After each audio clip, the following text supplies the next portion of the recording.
عمران خان کس حیثیت سے خیبر پختونخوا کا سرکاری ہیلی کاپٹر استعمال کر رہے ہیں؟ وفاقی حکومت نے سوال اٹھا دیا۔ وزیر اطلاعات مریم اورنگزیب کا کہنا ہے کہ خونی مارچ کون سا جمہوری طریقہ ہے؟ اسے روکنا رانا ثناءاللہ کا فرض ہے۔ آپ نے پیٹرول غیر قانونی طور پر سستا کیا، عوام اور ملک کو بحرانوں میں دھکیلا۔ سیالکوٹ میں کیا گیا اقدام مسیحی برادری کے مطالبے پر اٹھایا گیا۔ آپ کے پاس کوئی سرکاری عہدہ ہے؟ آپ کے پاس کوئی سرکاری ایسی پوزیشن ہے جو آپ خیبر پختونخوا کا سرکاری ہیلی کاپٹر استعمال کر کے ان جلسوں میں جا رہے ہیں جہاں اداروں کو گالی دے رہے ہیں؟ 4 سال لوگ جو نالائق، نااہل، چور، کارٹلز، مافیا ملک میں کرسیوں اور اقتدار کے ساتھ چمٹے رہے، وہ اپنی تباہی اور اپنی نالائکی، اپنی نااہلی، اپنی لوٹ مار کے سوالات کن سے کر رہے ہیں؟ 4 ہفتے جن کے پاس حکومت آئی ہے۔ اتنا جھوٹ بولتے ہیں، جھوٹ بول بول کر نہیں تھکتے، عوام جھوٹ سن سن کر تھک چکی ہے۔ پی ٹی آئی قیادت پر توہین مذہب کے الزامات۔ اسلام آباد ہائی کورٹ کا بڑا حکم نامہ، مذہب کو سیاسی مقاصد کے لیے استعمال کو روکنے سے متعلق حکومت کو اقدامات کی ہدایت۔ عدالت عالیہ کا کہنا ہے کہ ریاست کی ذمہ داری ہے کہ یقینی بنائے کوئی سیاسی یا ذاتی مفاد کے لیے مذہب کا استعمال نہ کرے۔ قرار دیا گیا کہ جہاں وقوع ہوا تحریک انصاف کی قیادت وہاں موجود نہ تھی۔ اسلام آباد سے حسین احمد کی رپورٹ دیکھیے۔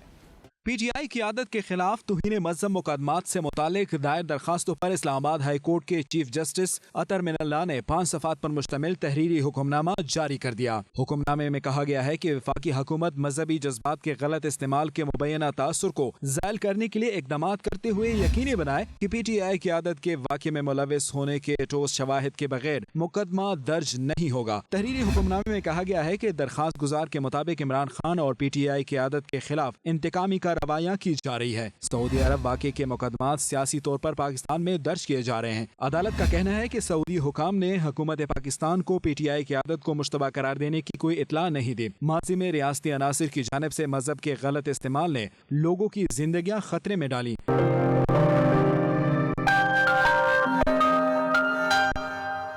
سلسلہ نقش بندیہ اویسیہ کے امیر مولانا عبدالقدیر اعوان نے کہا کہ معاشرے میں برداشت اور ایک دوسرے کا احساس کرنے کا درس دے کر ہم نئی نسل کی بہترین تربیت کر سکتے ہیں۔ وہ ان دنوں برطانیہ کے دورے پر ہیں۔ انہوں نے بیورو چیف یو کے غلام حسین اعوان سے بات چیت کی ہے، آئیے آپ کو دکھاتے ہیں۔ جی بالکل، ہمارے ساتھ اس وقت لنڈن میں سلسلہ اویسیہ نقش بندیہ کے امیر مولانا عبدالقدیر اعوان صاحب موجود ہیں، جو کہ ان دنوں برطانیہ کے دورے پر ہیں۔ پہلے تو ان سے یہ پوچھیں گے کہ برطانیہ کے دورے کا مقصد کیا ہے، اس کے بعد پھر سے بات کرتے ہیں۔ السلام علیکم۔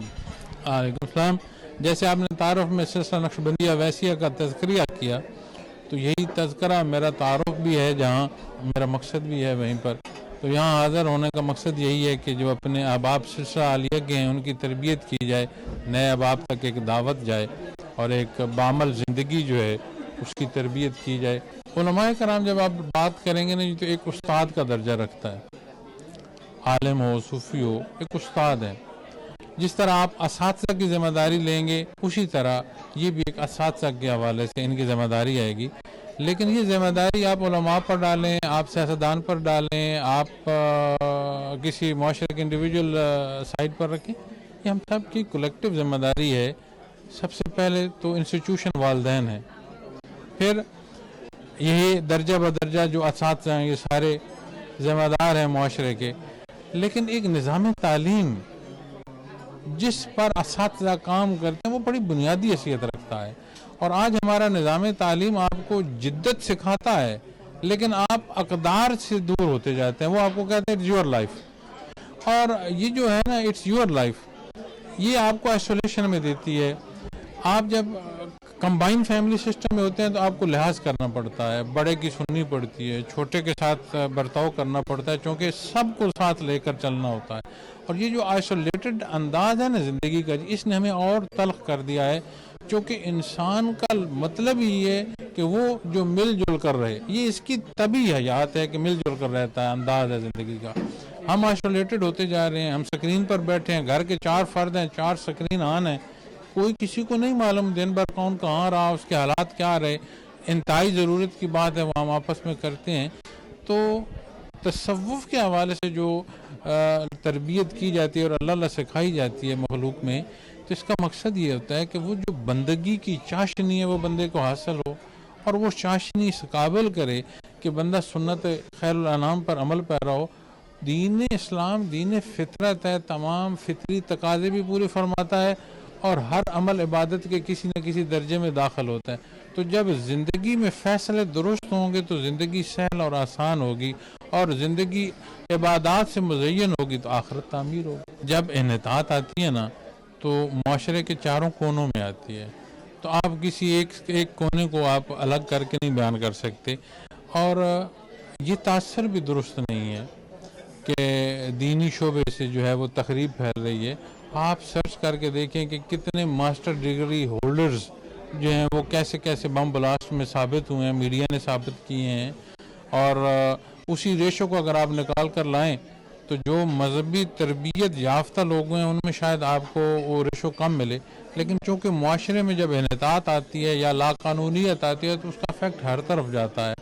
اس سب کا آنسر جو ہے نا جی وہ لینڈ آف لا ہے، اور اس کی امپلیمنٹیشن ہے، اور اس کی امپلیمنٹیشن میں ایک مساوات ہے، ایکولی ٹریٹ کیا جا رہے کو.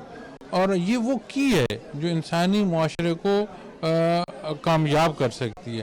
اب ہم اپنے معاشرے کی بات کرتے ہیں اور سختی کی بات کرتے ہیں. سختی کیوں ہے؟ اعتراض پر ہے. اگر انصاف ہو تو اعتراض ختم ہو جائے گا، جب اعتراض ختم ہوگا سختی ختم ہو جائے گی. کوئی تجاوز کرے گا اس کو سزا ہوگی، کسی کے ساتھ زیادتی ہوگی اسے انصاف ملے گا. تو بعض تضادات کا جو ہیں وہ انصاف سے حل ہو سکتے ہیں. امریکہ میں آزاد کشمیر میں قیادت کی تبدیلی اور سردار تنویر الیاس کے وزیر اعظم بننے کی خوشی میں تقریب کا اہتمام کیا گیا، جس میں کشمیری کمیونٹی نے بھرپور شرکت کی. اس تقریب کا حوال بتا رہے ہیں واشنگٹن سے خرم شہزاد اپنی اس رپورٹ میں. امریکہ کے دارالحکومت واشنگٹن ڈی سی میں کشمیری تارکین وطن نے ایک تقریب کا اہتمام کیا جس کے مہمان خصوصی سردار طاہر اقبال خان تھے. اس تقریب میں کشمیریوں اور پاکستانیوں کی طرف سے سردار تنویر الیاس خان کو آزاد جموں کشمیر کا وزیر اعظم بننے پر مبارکباد پیش کی گئی اور امریکہ میں مقیم کشمیریوں کی بھرپور حمایت کا اعلان کیا گیا. شرکاء نے آزادی کشمیر کے حق میں مظاہرہ کیا اور نعرے بھی لگائے. آزاد جموں کشمیر کے نو منتخب وزیر اعظم سے کشمیری عوام علاقے کی تعمیر و ترقی اور تبدیلی کی توقع کر رہے ہیں. ان سے خاص طور پر سڑکیں، کالجز، ہسپتال، سیاحت، تیز رفتار انٹرنیٹ، آئی ٹی پارک، زراعت اور پینے کے صاف پانی پر توجہ مرکوز کرنے کا مطالبہ کیا گیا. آزاد کشمیر کے سرکاری اداروں سے کرپشن کے خاتمے، اگلی نسل کے لیے نوکریوں کا مطالبہ بھی زور پکڑ رہا ہے. شرکاء نے وزیر اعظم بننے کے بعد سردار تنویر الیاس خان کی پہلی تقریر کو سراہا جس میں انہوں نے سید علی گیلانی کو شاندار خراج عقیدت پیش کیا تھا. کشمیری کمیونٹی کی طرف سے تجویز پیش کی گئی کہ آزاد جموں کشمیر کی کسی ایک یونیورسٹی کا نام سید علی گیلانی سے منسوب کیا جائے. Khurram Shahzad, 92 news, Washington D C. امارات کی ریاست دبئی میں ایک نجی کلینک میں نرسوں کے معاشرے کے لیے تعاون اور لگن کو سلام پیش کرنے کے حوالے سے تقریب کا انعقاد کیا گیا. تقریب کے مہمان خصوصی فرینڈز آف پاکستان UAE کے بانی صدر حذیفہ ابراہیم تھے. مزید تفصیلات سید مدثر خوشنود کی اس رپورٹ میں. دبئی میں نجی کلینک میں نرسوں کا عالمی دن منایا گیا. تقریب کے مہمان خصوصی فرینڈز آف پارکنسنز UAE کے بانی اور صدر ہز ایکسیلنسی حذیفہ ابراہیم تھے. پروگرام کا آغاز کلام پاک کی تلاوت سے ہوا، پھر کیک کاٹا گیا. تقریب سے خطاب کرتے ہوئے مہمان خصوصی حذیفہ ابراہیم نے کورونا وبا کے دنوں میں نرسوں کی جانب سے کی جانے والی کوششوں کی تعریف کی اور نرسنگ برادری کو انسانیت کا ہیرو قرار دیا جنہوں نے دوسروں کی جان بچانے کے لیے اپنی جانیں خطرے میں ڈالی. تقریب کے میزبان عمران خان نے استقبالیہ کلمات میں نرسنگ سٹاف کو طبی نظام کی ریڑھ کی ہڈی قرار دیا، جبکہ ڈاکٹر فردوس عمران نے ان تمام نرسوں کا تہہ دل سے شکریہ ادا کیا جنہوں نے اپنی ڈیوٹی سے آگے بڑھ کر ہر ایک جان بچانے کے لیے انتھک محنت سے کام کیا. میڈیا سے گفتگو کرتے ہوئے میزبان اور شرکاء کا کہنا تھا کہ نرسوں کی خدمات سے کسی کو انکار نہیں. I really thankful to the nurses and it's their day all over the world. So I really salute them. اگر نرسز کا دیکھا جائے تو دوسرا نام جو ہے وہ اینجل ہے، فرشتہ ہی ہیں، اس لیے کہ یہ ہمارا کام ایز اے ڈاکٹر میں یہ کہنا چاہوں گی کہ ہمارا کام صرف ڈائگنوز کرنا ہوتا ہے. ہمارے ساتھ جو مل کے اس کو ٹریٹ کرتے ہیں اور کیور کرتے ہیں وہ ہماری اسٹاف نرسز ہوتی ہیں. So I really salute you, my all staff nurses in the whole world. Thank you so much. We here in the United Arab Emirates, we say that every day is a nurse's day. Just one day is not enough. Without nurses, nothing was possible. Hats off to all the nurses. We really appreciate whatever you are doing for humanity and for everyone